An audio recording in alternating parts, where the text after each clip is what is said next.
कहानी की शुरुआत होती है घने जंगल के बीचों बीच एक बड़ी नदी से, जहां जेफ नाम का एक आदमी अपने कुछ साथियों के साथ इसी नदी में आगे की तरफ बढ़ रहा होता है। ये लोग सांपों को पकड़कर उसे शहर में बेचा करते थे, लेकिन आज ये लोग जिस जगह सांप पकड़ने जा रहे थे वो जगह बहुत ज्यादा खतरनाक थी। यहाँ बोट का कैप्टन भी जेफ से कहता है कि जिस जगह तुम लोग जा रहे हो वो जगह श्रापित है और जहरीले सांपों से भरी हुई है, और मैंने सुना है कि वहाँ क्रिम्सन नाम का एक बहुत ही बड़ा एनाकोंडा रहता है। जो भी उस जगह पर जाता है वो एनाकोंडा उसे मार देता है। लेकिन जेफ मुस्कुराते हुए बोट के कैप्टन से कहता है कि बस तुम मुझे वहां तक पहुंचा दो, वहां तुम्हें तुम्हारे पैसे मिल जाएंगे और तुम अपनी बोट को लेकर वापस आ जाना। जेफ सांपों को पकड़ने का एक एक्सपर्ट शिकारी था और आज जेफ खास उस क्रिम्सन एनाकोंडा को पकड़ने के लिए इस जंगल में आया था। कुछ देर बाद ये लोग उस जगह तक पहुंच जाते हैं और यहाँ बोट का कैप्टन जेफ से ज्यादा पैसे मांगने की डिमांड करता है, क्योंकि ये एक बहुत खतरनाक जगह थी और यहाँ तक किसी को पहुंचाना एक बहुत ही बड़ा रिस्की काम था। जेफ भी इनकार नहीं करता और वो जेब से पैसे निकालकर उसे दे देता है। लेकिन जैसे ही बोट का कैप्टन पैसे लेने के लिए दोनों हाथ आगे बढ़ाता है, तब जेफ जानबूझकर पैसे नीचे गिरा देता है, जिसे खुशी खुशी बोट का कैप्टन उठाने लगता है। पैसे उठाने के बाद जब वो मुस्कुराते हुए जेफ की तरफ देखता है, तब जेफ उसके गले में चाकू घोंपकर उसे मार देता है और बेरहमी से उसका गला काटकर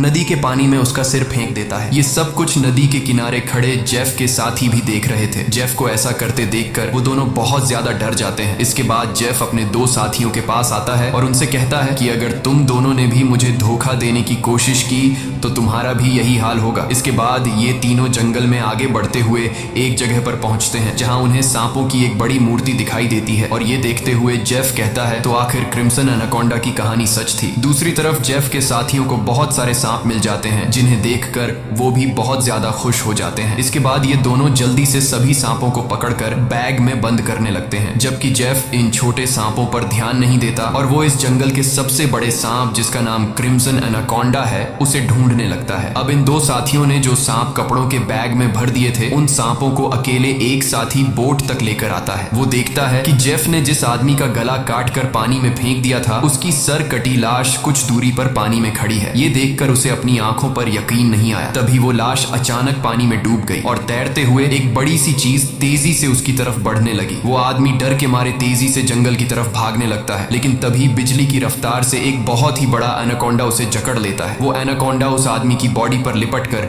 उसकी हड्डियां तोड़ देता है और अपना बड़ा सा मुंह खोलकर उसे खाने लगता है। दूसरी तरफ हम उस आदमी के दूसरे साथी को देखते हैं, जो सांपों से भरे एक बैग को लेकर जंगल में आगे की तरफ बढ़ रहा होता है। तभी वो अचानक एक जगह पर रुककर कुछ ऐसा देख लेता है जिससे वो बहुत ज्यादा डर जाता है। असल में उसने उसी बड़े एनाकोंडा की बॉडी को रेंगते हुए देख लिया था। जैसे ही वो एनाकोंडा एक पेड़ पर चढ़ रहा था, तो उसके पेट को देखकर साफ लग रहा था कि उसने किसी इंसान को जिंदा निगल लिया है। अब इससे पहले कि वो आदमी अपनी जान बचाकर भाग पाता, तभी वो एनाकोंडा उसके साथी की लाश को उगल देता है। इसके बाद वो सांप उस आदमी को भी पकड़ लेता है। वो सांप उस आदमी को जकड़कर जोर से दबाता है और पेड़ से लिपटकर उस आदमी को भी खाने लग जाता है। ये सब कुछ ही दूर से जेफ भी देख रहा होता है और ये देखकर जेफ अपने साथी को बचाने के बजाय खुश हो रहा था, क्योंकि जेफ भी यही चाहता था कि कोई उस सांप का चारा बन जाए और जब चारे को खाते समय सांप का ध्यान भटक जाए, तब जेफ सांप को बेहोश करके मार दे। इसके बाद जेफ अपना शॉटगन निकालकर सांप को बेहोश करने ही वाला था कि तभी अचानक जंगल के सभी जानवर और बर्ड्स शोर मचाने लगे, जिनकी आवाज सुनते हुए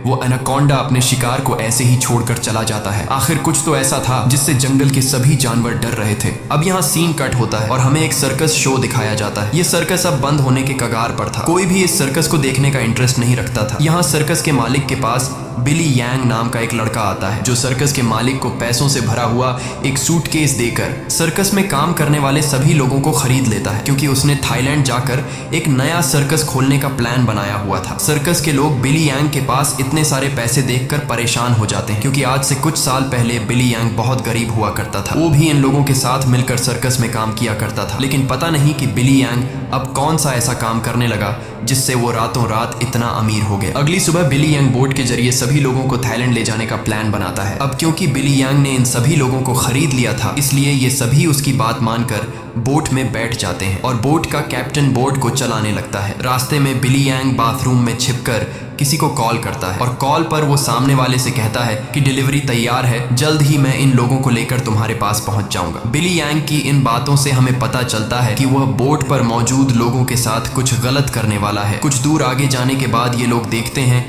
कि आगे का रास्ता बंद है, जहां लकड़ी और कई सारे कंटेनर्स रखकर किसी ने रास्ता रोक दिया था। तब बोट का कैप्टन कहता है कि हम दूसरे रास्ते से जा सकते हैं, लेकिन उस रास्ते से जाते हुए हमें थाईलैंड पहुंचने में बहुत टाइम लगेगा। इसलिए बिली यांग को कैप्टन का आइडिया पसंद नहीं आता। वो कैप्टन को धमकी देता है कि जो भी हो हमें वक्त पर थाईलैंड पहुंचना है, क्योंकि वहां हमारा शो है जिसके पैसे मैं एडवांस ले चुका हूं। अगर हमने शो नहीं किया तो हम बर्बाद हो जाएंगे। कैप्टन कहता है कि अगर तुम लोग लंबे रास्ते से नहीं जाना चाहते तो फिर हमारे पास यही एक रास्ता है। वह कहता है कि हम इन सारी चीजों को बॉम्ब से उड़ा देंगे और अपना रास्ता बनाकर यहाँ से निकल जाएंगे। बिली यांग को कैप्टन की बात ठीक लगती है और वो इसके लिए तैयार हो जाता है, लेकिन उन्हें पता नहीं था कि ये लोग कितनी बड़ी गलती करने जा रहे हैं। इसके बाद ये लोग कंटेनर्स के पास बॉम्ब रखते हैं और फिर उन्हें रिमोट से उड़ा देते हैं। ऐसा करने से उनका रास्ता तो साफ हो गया, लेकिन धमाके की वजह से ढेर सारे सांप उनके बोट पर गिर जाते हैं, क्योंकि उन सभी कंटेनर्स में सांप भरे थे। डर के मारे ये लोग यहाँ वहाँ भागने लगते हैं। अब पूरी बोट सांपों से भर चुकी थी और ये सांप बोट पर मौजूद लोगों को डसने लगते हैं। यहाँ लेनी नाम की एक लड़की समझदारी से काम लेते हुए पाइप के जरिए प्रेशर से पानी खोल देती है और अपने आसपास जितने भी सांप होते हैं सबको बोट से नीचे पानी में गिरा देती है। बिली यांग डर के मारे बोट के बाथरूम में छिप जाता है, लेकिन तभी अचानक बाथरूम की छत टूट जाती है और बहुत सारे सांप बिली यांग के ऊपर गिर जाते हैं। उनसे बचने के लिए वह नदी में कूद जाता है और तैरते हुए किनारे तक पहुंचता है, लेकिन वहां पर भी एक किंग कोबरा उसके सामने आ जाता है। अब इससे पहले कि वो किंग कोबरा बिली को काट पाता, तभी कोई आदमी सांप पर पैर रखकर उसे कुचल देता है और बिली यांग की जान बचा लेता है। यह इंसान कोई और नहीं बल्कि जेफ था। अब जेफ ने बिली की जान बचाई थी, इसलिए बिली उसे अपने बोट पर ले आता है। जेफ यहाँ सभी से झूठ कहता है कि मैं एक वाइल्ड एक्सप्लोरर हूँ और एक एक्सीडेंट की वजह से यहाँ जंगल में फंस गया हूँ। तभी सर्कस के एक आदमी जिसका नाम जियाओ है, उसके कान में तेज दर्द होने लगता है। दर्द इतना ज्यादा था कि वह नीचे गिर जाता है। जब जेफ उसके कान में गौर से देखता है तो उसे पता चल जाता है कि जियाओ के कान में तकलीफ क्यों हो रही है। इसके बाद जेफ अपनी उंगली पर एक कट लगाकर उसे जियाओ के कान के पास ले जाता है और तभी जियाओ के कान से एक पतला जहरीला सांप निकलकर जेफ की उंगली को काट देता है, लेकिन सांप के काटने के बावजूद जेफ को कुछ नहीं होता और वह उस पतले सांप को पानी में फेंक देता है। ये देखकर लेनी बहुत हैरान हो जाती है और सोचने लगती है कि आखिर सांप के काटने के बाद भी जेफ पर जहर का असर क्यों नहीं हुआ। लेनी भी सांपों के बारे में जानकारी रखती थी। वह जानती थी कि एक सांप के जहर से इम्यून होने के लिए इंसान को बहुत सारा सांप का जहर अपने शरीर में डालना पड़ता है, तब जाकर उस इंसान पर सांप के जहर का असर नहीं होता। ये सारी चीज वह बिली यांग को भी बताती है और कहती है, मुझे जेफ ठीक नहीं लग रहा। तुमने भी देखा कि सांप ने उसे उंगली पर काटा, लेकिन जेफ को कुछ नहीं हुआ। लेकिन बिली यांग लेनी की बातों पर ध्यान नहीं देता और कहता है कि हमें जेफ का शुक्रिया अदा करना चाहिए, क्योंकि उसने मेरी और हमारे एक साथी की जान बचाई है। दूसरी तरफ जेफ इस बोट के कैप्टन से मिलता है। जेफ बोट के कैप्टन को ढेर सारे पैसे देकर एक नक्शा दिखाता है और बोट के कैप्टन से कहता है कि अगर तुमने मुझे नक्शे पर बताई गई जगह पर पहुंचाया तो मैं वहां पहुंचकर तुम्हें और भी ढेर सारे पैसे दूंगा। कैप्टन उस जगह का नाम सुनते ही बंदूक उठाकर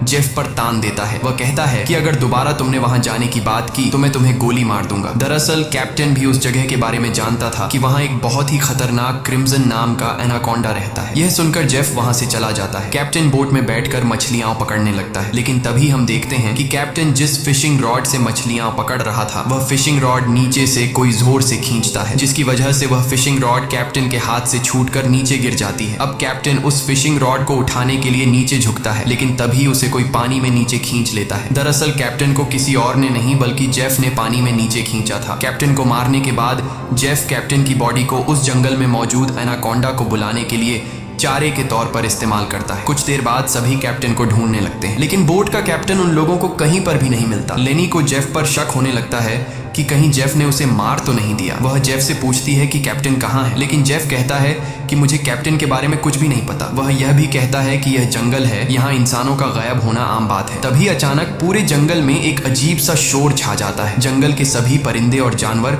शोर मचाकर भागने लगते हैं। तभी एकदम से उन सबको पानी में कुछ अजीब सी हलचल सुनाई देती है। एक साथी कहता है कि यह आवाज कैसी है। तब जेफ खुश होकर कहता है कि कुछ बड़ा आने वाला है। जेफ की खुशी से यह साफ जाहिर हो रहा था कि जैसे वह इस आने वाले खतरे का इंतजार कर रहा था। तभी हम देखते हैं कि नदी की गहराई में एक बहुत ही बड़ा एनाकोंडा जेफ के लगाए जाल की तरफ बढ़ रहा है। जेफ का लगाया हुआ फिशिंग रॉड जोरों से नीचे की तरफ खींचता है। अब जेफ एनाकोंडा को पकड़ने के लिए फिशिंग रॉड को पकड़ने की कोशिश करता है, लेकिन वह एनाकोंडा इतनी आसानी से जेफ के जाल में कहां फंसने वाला था। तभी वह एनाकोंडा उनके सामने आ जाता है। यह एनाकोंडा आकार में बहुत बड़ा और बेहद डरावना था, जिसे देखकर सबके गले में सांसें अटक जाती हैं। जेफ ने जो फिशिंग रॉड की रस्सी पकड़ी हुई थी, एनाकोंडा उस रस्सी को जोर से खींचता है, जिससे जेफ नीचे पानी में गिर जाता है। वह एनाकोंडा जेफ को पानी में इधर उधर पटकने लगता है, लेकिन जेफ इतनी आसानी से हार मानने वाला नहीं था। वह खुद को बचाने के लिए तैरते हुए उसी नदी में मौजूद एक छोटी बोट पर चढ़ जाता है और एनाकोंडा को पकड़ने वाले जाल की रस्सी को उसी बोट से बांध लेता है। अब वह बोट पर खड़े होकर एक नुकीले औजार से उस एनाकोंडा पर वार करता है, लेकिन उस वार से एनाकोंडा पर कुछ ज्यादा असर नहीं होता। एनाकोंडा जेफ को पकड़ लेता है। वह एनाकोंडा जेफ के साथ साथ उस बोट के ऊपर लिपट कर नीचे पानी में डुबो देता है। दूर खड़े ये लोग यह सब कुछ देख रहे थे और उन्हें लगता है कि जेफ मारा गया, लेकिन अगले ही पल जेफ तैरता हुआ पीछे से वापस बोट में आ जाता है। ये देखकर सभी लोग हैरान रह जाते हैं। अब जेफ फिर से पानी में एनाकोंडा ढूंढने लगता है, लेकिन उसे नहीं पता था कि एनाकोंडा अब पानी में नहीं बल्कि उसके पीछे बोट की छत पर है। एनाकोंडा सबके सामने अपने मुंह से कैप्टन की बॉडी को उगल देता है। ये देखकर बोट पर सभी लोग बहुत डर जाते हैं। ये लोग एनाकोंडा से खुद को बचाने के लिए इधर उधर भागने लगते हैं। वह एनाकोंडा कमरे में बंद सर्कस के 2 साथियों को मारने ही वाला था कि तब भी पीछे से जेफ हाथ में एक नुकीला औजार लिए एनाकोंडा पर हमला कर देता है, जिससे एनाकोंडा और भी ज्यादा गुस्सा हो जाता है और अब एनाकोंडा जेफ की तरफ बढ़ने लगता है। लेकिन जेफ एनाकोंडा से खुद को बचाते हुए उससे छिप जाता है, मगर एनाकोंडा भी जेफ का पीछा नहीं छोड़ता। वह जेफ को ढूंढने के लिए बोट के अंदर घुस जाता है, जहां बोट के अंदर सर्कस के बाकी लोग भी छिपे हुए थे। लकीली एनाकोंडा बिली और डायना को देख नहीं पाता। वह उनके ऊपर से रेंगते हुए खिड़की से होकर बोट से बाहर निकल जाता है। ये सभी लोग बोट के कोने कोने में छिपे हुए थे। एनाकोंडा इन लोगों को ढूंढते हुए जब बाथरूम की तरफ जाता है तो वह एक बच्चे और जियाओ को देखता है। एनाकोंडा तुरंत उन दोनों पर हमला कर देता है, लेकिन यह दोनों खुद को बचाते हुए वहां से निकल जाते हैं। अब उनके पास लेनी भी पहुंच जाती है। जैसे ही एनाकोंडा लेनी पर हमला करता है, तब जियाओ समझदारी से काम लेते हुए एनाकोंडा के सिर के आगे एक मटका लाता है, जिससे एनाकोंडा का सिर मटके के अंदर फंस जाता है। मटके से अपना सिर निकालने के लिए एनाकोंडा तड़पने लगता है और इसी हलचल में यहाँ पर केरोसिन ऑयल का गैलन गिर जाता है। एनाकोंडा अपने सिर से मटके को निकालने के लिए पूरी तरह से बेकाबू हो जाता है। वह यहाँ वहां खुद को मारता है और आखिर में वह अपने सिर को बोट से पटक कर मटके को तोड़ देता है, जिससे उसका सिर आजाद हो जाता है। लेकिन आजाद होते ही पीछे से जेफ एनाकोंडा के गले में रस्सी का फंदा डाल देता है। इससे पहले कि जेफ उस एनाकोंडा को पकड़ पाता, तभी नीचे केरोसिन ऑयल गिरने की वजह से बोट में आग लग जाती है और आग धीरे धीरे बढ़ते हुए बोट में रखे बमों तक पहुंच जाती है, जिससे बोट में ब्लास्ट होने लगते हैं। तभी बोट में एक बहुत ही बड़ा ब्लास्ट होता है। अब बोट पर मौजूद सभी लोग खुद को बचाने के लिए पानी में कूद जाते हैं, लेकिन जेफ ने एनाकोंडा के गले में रस्सी बांधी थी, जिस वजह से वो भाग नहीं पाता और आग में जलकर मर जाता है। ये लोग जैसे तैसे तैरते हुए नदी के किनारे तक पहुंच जाते हैं। जहाज को जलता देखकर बिली यांग रोने लगता है। वह इस वजह से रोता है कि ये लोग अब समय पर थाईलैंड नहीं पहुंच पाएंगे। सर्कस के बाकी लोग बहुत ज्यादा डरे हुए थे, क्योंकि ये सभी जंगल के बीचों बीच थे और अब उनके पास वापस जाने के लिए बोट भी नहीं था। लेनी समझ चुकी थी कि इन सब का जिम्मेदार जेफ है। उसने इनके जहाज को एक जाल के तौर पर इस्तेमाल किया। वह जेफ से कहती है, अगर तुमने ऐसा न किया होता तो यह इतना बड़ा खतरा हम पर न आता। जेफ जवाब में कहता है कि तुम लोग जानते भी हो कि इस एक एनाकोंडा की कीमत कितनी है। अगर तुम लोगों ने इसे पकड़ने में मेरा साथ दिया होता तो आज हम सब करोड़पति होते। पैसों का नाम सुनते ही बिली यांग की आंखें चमक उठती हैं। वह थाईलैंड जाने का प्लान कैंसिल कर देता है और दौड़कर जेफ के पास आता है और कहता है, मैं तुम्हारे साथ हूँ। बताओ इस एनाकोंडा को पकड़ने के लिए हम क्या कर सकते हैं और हमें पैसे कैसे मिलेंगे। उसके बाद जेफ एक मैप निकालता है और उन्हें दिखाते हुए कहता है, अगर तुम लोग मेरी मदद करोगे तो इस मैप के जरिए मैं तुम्हें 1-2 दिन के अंदर थाईलैंड पहुंचा दूंगा। अब यहाँ बिली यांग और टीम के बाकी लोग जेफ के बोट तक जाने के लिए मान जाते हैं, लेकिन लेनी को जेफ पर बिल्कुल भी भरोसा नहीं था, इसलिए वह वहां जाने से इनकार कर देती है। तभी सर्कस टीम की एक लड़की की तबीयत अचानक खराब होने लगती है। जब बिली यांग उसके कंधे को देखता है तो उन्हें पता चलता है कि उस लड़की को एक बहुत ही खतरनाक मकड़ी ने काटा है, जिसके जहर से वो मर भी सकती थी। ये देखकर जेफ वहां पर मौजूद सभी लोगों से कहता है, मेरे पास एक ऐसी दवाई है जिससे उस लड़की का इलाज हो सकता है, लेकिन वह दवाई मेरे बोट में रखी गई है। अगर तुम इसका इलाज करना चाहते हो तो तुम्हें मुझे मेरी बोट तक पहुंचाना होगा। अब न चाहते हुए भी लेनी जेफ के साथ चलने को तैयार हो जाती है। कई घंटों के सफर के बाद जब एक साथी नदी का पानी पीने लगता है तब जेफ उसे रोक देता है और जेफ सभी से कहता है, यहाँ का पानी कभी भी मत पियो। यहाँ के पानी में ऐसे कीड़े हैं जो पानी पीते समय इंसान के अंदर चले जाते हैं। इसके बाद वो कीड़े उस इंसान के अंदर ऐसी प्यास लगाते हैं कि वह पानी पीते पीते खुद को नदी में डुबाकर मार देता है। रास्ते में इन लोगों को भूख लग जाती है। तब जेफ पास के पत्थरों से एक सांप पकड़ता है और फिर ये लोग सांप का जहर निकालकर उसे पकाते हैं और उसे खाकर गुजारा करते हैं। इसके बाद ये लोग फिर से अपना सफर जारी रखते हैं। कुछ देर बाद रात हो जाती है। रात को ये लोग पहाड़ के एक सुरंग में रुकते हैं जहाँ ये लोग आग जलाते हैं और जेफ साइड पर बैठा अपनी मैप पर बने हुए एनाकोंडा को देख रहा था। जेफ उस समय के बारे में सोचता है जब वो एनाकोंडा उसके सामने आया था। वो एनाकोंडा जेफ को मारने ही वाला था, लेकिन जेफ समझदारी से काम लेते हुए एक लकड़ी की बॉक्स में खुद को छुपा देता है। वो बॉक्स एक ढलान में रखी हुई थी, इसलिए जेफ बॉक्स को धक्का देकर रगड़ते हुए नीचे नदी तक पहुंच जाता है। अब जेफ इस बॉक्स से खुद को निकालने की कोशिश तो करता है, लेकिन बदकिस्मती से जेफ उस बॉक्स में हमेशा के लिए बंद हो गया और काफी समय तक जेफ उसी बॉक्स में फंसा रहा। इसके बाद ये लोग आते हैं। इन लोगों ने रास्ता खोलने के लिए डायनामाइट लगाकर कंटेनर तोड़ दिए, जिसमें से जेफ बाहर निकल गया और उनके साथ मिल गया। सीन फिर से प्रेजेंट में आता है जहां जेफ इस मैप को देख रहा था। तभी बिली यांग उसके पास आता है और कहता है, तुम उसी एनाकोंडा को पकड़ना चाहते हो ना? जेफ कहता है, हाँ, ये एक बहुत ही बड़ा एनाकोंडा है, एक ऐसा एनाकोंडा जो इस पूरे जंगल का राजा है। यहाँ के सभी जानवर इस एनाकोंडा से डरते हैं। इसने दुनिया के बड़े बड़े शिकार किए हैं, यहाँ तक कि इसने अपने ही जैसे बड़े बड़े एनाकोंडा को मार गिराया, और अगर हम उसे पकड़ने में कामयाब हुए तो हम रातों रात मिलियनेयर बन जाएंगे। पैसों का सुनते ही बिली यंग कहता है, मैं आपके साथ उस एनाकोंडा को पकड़ने के लिए तैयार हूँ। अब काफी रात हो जाती है और ये सभी लोग सो जाते हैं। तभी सर्कस के एक साथी की किसी अजीब सी आवाज से आंख खुलती है। वो देखता है कि उसका भाई यहाँ नहीं है। अपने भाई को ढूंढते हुए वो उस सुरंग से बाहर आया और उसे ढूंढते हुए नदी के पास जाता है, जहां वो देखता है कि उसका भाई अपने आप को नदी के पानी में डुबाने की कोशिश कर रहा है। ये आदमी उसे ऐसा करने से रोकता है, पर उसका भाई इसकी कोई बात नहीं सुनता। और तब वो देखता है कि उसके भाई की नाक से कुछ अजीब से कीड़े निकल रहे हैं, जिसे देखकर वो समझ जाता है कि इसने इस नदी का पानी पी लिया है। जो कि जेफ ने बताया भी था कि इस नदी का पानी पीने के बाद उस पानी के अंदर मौजूद कीड़े उस इंसान को इतनी प्यास लगा देते हैं कि वो इंसान खुद को उस पानी के अंदर डुबाने पर मजबूर हो जाता है। और ठीक ऐसा ही होता है। अपने भाई को मरा हुआ देखकर ये आदमी बहुत ज्यादा रोता है और वापस सुरंग में आ जाता है। अगली सुबह ये लोग दोबारा अपने सफर पर निकल जाते हैं। कई घंटों का सफर तय करने के बाद ये लोग एक नदी के पास पहुंच जाते हैं और अब इन लोगों को अपनी मंजिल तक पहुंचने के लिए उस नदी में से होते हुए पैदल जाना पड़ेगा। अब ये लोग पहले तो उस नदी में उतरने से काफी ज्यादा डर रहे थे, लेकिन कोई दूसरा रास्ता न होने की वजह से मजबूरन इन लोगों को उस नदी में उतरना पड़ता है। थोड़ा ही आगे जाने के बाद अचानक एक लड़का नीचे की तरफ इशारा करता है और हम देखते हैं कि इन लोगों को एक बड़े एनाकोंडा ने चारों तरफ से घेर लिया है। इनका एक साथी जिसका भाई रात को ही मरा था, वह डर के मारे सबके पीछे आ रहा था, लेकिन तभी पीछे से एक बड़ा एनाकोंडा उस पर हमला कर देता है और उसे बुरी तरह से जकड़ लेता है। लेनी उसकी मदद करने के लिए आगे बढ़ती है, पर वह ज्यादा कुछ नहीं कर पाती क्योंकि उसके पहुंचने से पहले ही एनाकोंडा उस आदमी की हड्डियों को तोड़ चुका था और फिर वह एनाकोंडा उस आदमी को अपने साथ पानी में डुबा देता है। अब ये लोग अपनी जान बचाने के लिए नदी में आगे की तरफ भागने लगते हैं। कुछ देर बाद आखिर ये सब लोग जेफ की बोट तक पहुंच जाते हैं, जहां जेफ अपने वादे के मुताबिक उन लोगों को उस लड़की के लिए एंटीडोट दे देता है जिसे कंधे पर जहरीली मकड़ी ने काटा था। अब यहाँ से थाईलैंड की जमीन भी काफी करीब थी और ये सभी थाईलैंड जाने के लिए निकलते हैं, लेकिन तभी जेफ उन लोगों को रोक देता है। दरअसल जेफ इसलिए इन लोगों को इस जगह पर लाया था ताकि वो इन लोगों को चारे की तरह इस्तेमाल कर सके। जेफ उन सब लोगों से कहता है कि मैं तुम सब लोगों को वादे के मुताबिक सही सलामत यहाँ तक ले आया हूँ, लेकिन अब तुम लोगों को भी अपना वादा पूरा करना होगा, तुम्हें मेरी मदद करनी होगी। तब वो छोटा बच्चा जेफ से कहता है कि अगर तो तुम्हारी ये मदद उस एनाकोंडा से जुड़ी है तो हम तुम्हारी कोई मदद नहीं करेंगे। इनकी ये बातें सुनते ही जेफ अपनी बंदूक निकाल लेता है और बिली यांग भी चाकू निकालकर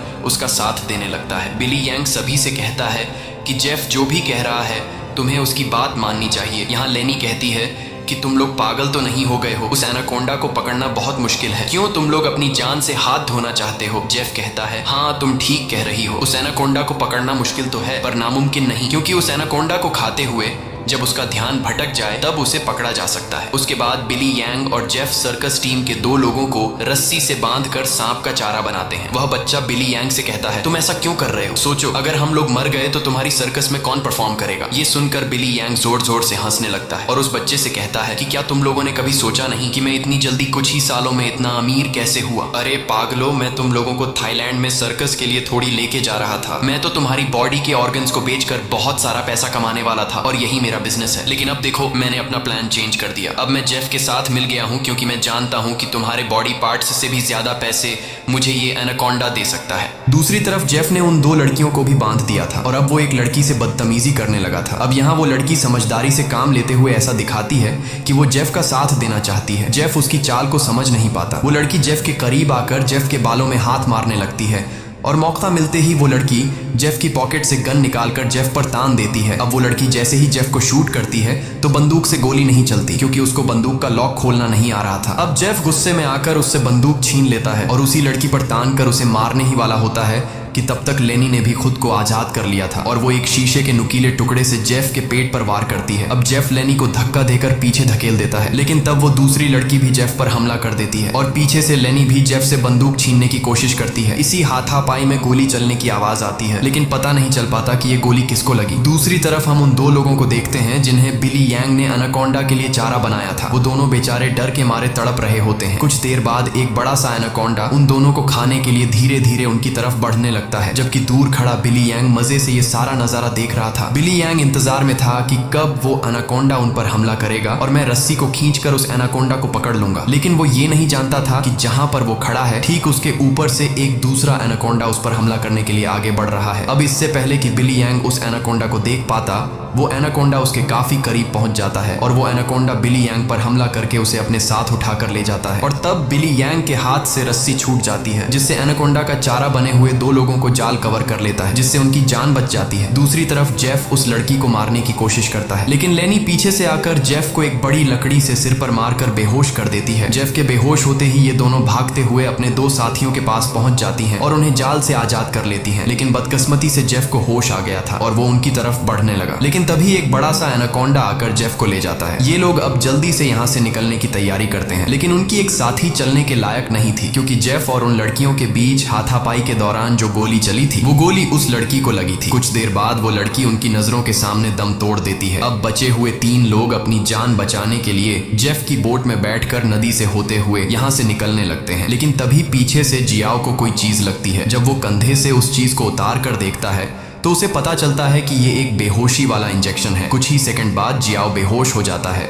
और जियाओ को बेहोश करने वाला कोई और नहीं बल्कि जेफ ही था, यानी उस एनाकोंडा के हमले से भी वो बच गया था और उसने एनाकोंडा का सिर काटकर उसे मार दिया था। अब जेफ उन तीनों को पकड़कर एनाकोंडा के चारे के लिए बांध देता है और उनके चारों तरफ तेज धार वाली लोहे की तार बांध देता है और साथ में वहां पर खून भी छिड़क देता है, जिसके बाद वो उनके जाल की रस्सी को पकड़कर यहाँ से कुछ दूर खड़ा हो जाता है। कुछ देर बाद कई सारे एनाकोंडास खून को सूंघते हुए उन तीनों की तरफ बढ़ने लगते हैं। ये तीनों बहुत ज्यादा डरे हुए होते हैं और उनको अपनी मौत आंखों के सामने नजर आ रही होती है। ये सभी एनाकोंडास उन तीनों को मारने के लिए उनके काफी करीब पहुंच जाते हैं, लेकिन तभी एक बार फिर से जंगल के सभी जानवर शोर मचाकर भागने लगते हैं और यहाँ पर मौजूद सभी एनाकोंडास भी किसी को देखकर एक एक करके भागने लगते हैं। लेकिन एक एनाकोंडा अभी भी उन तीनों को मारने के लिए रुका हुआ था, पर तभी वहां पर क्रिम्सन एनाकोंडा आ जाता है और वो उस अकेले रुके हुए सांप पर हमला करके उसे एक ही झटके में मार देता है। यहाँ हम उस क्रिम्सन एनाकोंडा को अच्छी तरह से देख पाते हैं, जो साइज में बहुत ही ज्यादा बड़ा और खतरनाक था, जिसे देखकर ये तीनों बहुत ज्यादा डर जाते हैं। लेकिन दूर खड़ा जेफ क्रिम्सन एनाकोंडा को देखकर बहुत खुश होता है। वो एनाकोंडा उन तीनों से लिपटकर अपना बड़ा सा मुंह खोलकर उन तीनों को खाने ही वाला था कि तभी जेफ जाल की रस्सी छोड़ देता है, जिसमें वो एनाकोंडा फंस जाता है। ये एनाकोंडा अपने आप को छुड़ाने के लिए तड़पने लगता है। वो काफी जोर लगाकर खुद को आजाद करने की कोशिश करता है, लेकिन जब वो आजाद नहीं हो पाता तब वो अपने तेज नुकीले दांतों से जाल की रस्सी काटकर खुद को आजाद कर लेता है। लेकिन अभी भी जाल की रस्सी उसके बॉडी में फंसी हुई थी, इसलिए जेफ रस्सी को मजबूती से पकड़कर उसे पकड़ने की कोशिश करता है, पर जेफ एनाकोंडा की ताकत का मुकाबला कहां कर सकता था। जेफ उसे पकड़ने की कोशिश में 2 पेड़ों के बीच फंस जाता है और अब वो उन पेड़ों से बाहर निकल नहीं पाता और मौके का फायदा उठाते हुए वो क्रिम्सन एनाकोंडा जेफ की तरफ बढ़ने लगता है और जेफ को पकड़कर बुरी तरह से जकड़ने लगता है। ये 3 लोग भी अपनी आंखों से ये सारा नजारा देख रहे थे और डर के मारे जल्दी जल्दी से खुद को छुड़ाने की कोशिश करते हैं,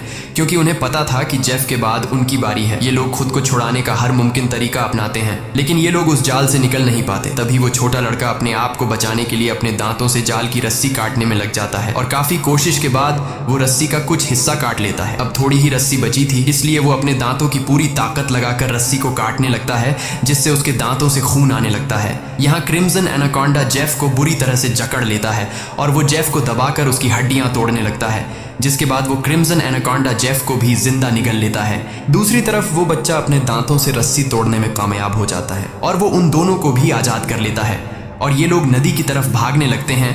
लेकिन जेफ को मारने के बाद अब वो क्रिम्सन एनाकोंडा उनके पीछे पड़ जाता है।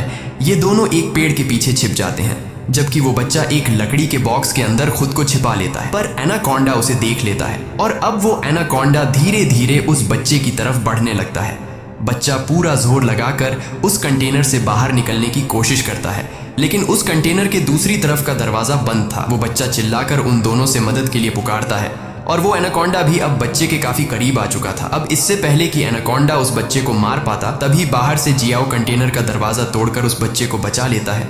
अब ये तीनों फिर से अपनी जान बचाने के लिए एनाकोंडा से भागने लगते हैं, लेकिन ये पूरा जंगल उसी एनाकोंडा का था। इस जंगल में होते हुए ये लोग उससे बचकर नहीं जा सकते थे, इसलिए ये लोग एक पेड़ के पीछे छिप जाते हैं। पर तभी कुछ दूरी पर वो एनाकोंडा उन्हें देख लेता है। उन्हें देखते ही वो एनाकोंडा तेजी से उनकी तरफ आने लगता है। ये लोग खड़े होकर अपनी मौत का इंतजार करने लगते हैं, क्योंकि ये लोग जान चुके थे कि अब उनकी जान नहीं बच पाएगी। पर जैसे ही वो एनाकोंडा अपना बड़ा मुंह खोलकर उन पर हमला करता है, तभी एक मजबूत लोहे की नुकीली तार से उसका सिर बीच से कट जाता है। ये नुकीली तार असल में जेफ ने बिछाई थी, जिससे क्रिम्सन एनाकोंडा का खात्मा हो जाता है। ये लोग यकीन नहीं करते कि उनकी जान बच गई और ये लोग काफी देर तक उसकी बॉडी को देखते रहते हैं और फाइनली ये लोग जल्दी से उस जंगल को छोड़कर यहाँ से निकल जाते हैं। इसी के साथ ये कहानी खत्म हो जाती है। अगर आपको ये वीडियो अच्छी लगी हो तो हमारे चैनल को सब्सक्राइब और वीडियो को लाइक जरूर कीजिएगा।